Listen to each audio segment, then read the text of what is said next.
পদ্মা সেতুতে নিয়ে যেয়ে ওখান থেকে পদ্মা নদীতে টুস করে ফেলে দেওয়া উচিত।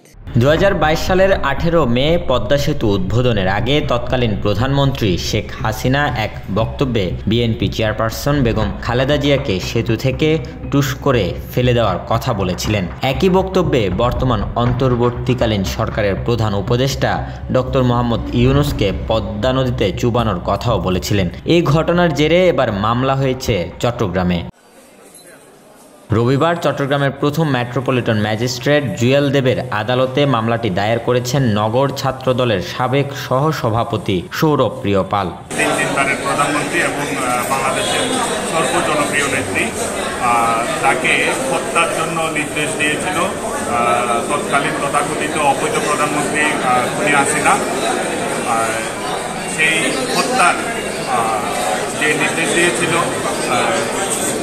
সেই জন্যই আমি বিচার পেতে মহামান্য আদালতের শরণাপন্ন হয়েছি। বাদীর আইনজীবী অ্যাডভোকেট রেজাউল ইসলাম জানিয়েছেন, আদালত মামলা আমলে নিয়ে পিবিআইকে তদন্তের নির্দেশ দিয়েছেন। বিজ্ঞ আদালতে মামলা দায়ের করেছে। বিজ্ঞ আদালত সন্তুষ্ট হয়ে অনুধাবন করে মামলাটি আমলে নিয়ে পিবিআই চট্টগ্রামে 30 দিনের মধ্যে প্রতিবেদন দাখিল করার নির্দেশ দিয়েছেন। আশা করি আমরা এই বিচার পাব। বাদীর জবানবন্দি গ্রহণ করে পিবিআই চট্টগ্রাম মেট্রো ইউনিটকে অতিরিক্ত পুলিশ সুপার বা সহকারী পুলিশ সুপার পদমর্যাদার কর্মকর্তা দিয়ে তদন্ত করে 30 দিনের মধ্যে আদালতে প্রতিবেদন দাখিল করার নির্দেশ দিয়েছেন আদালত।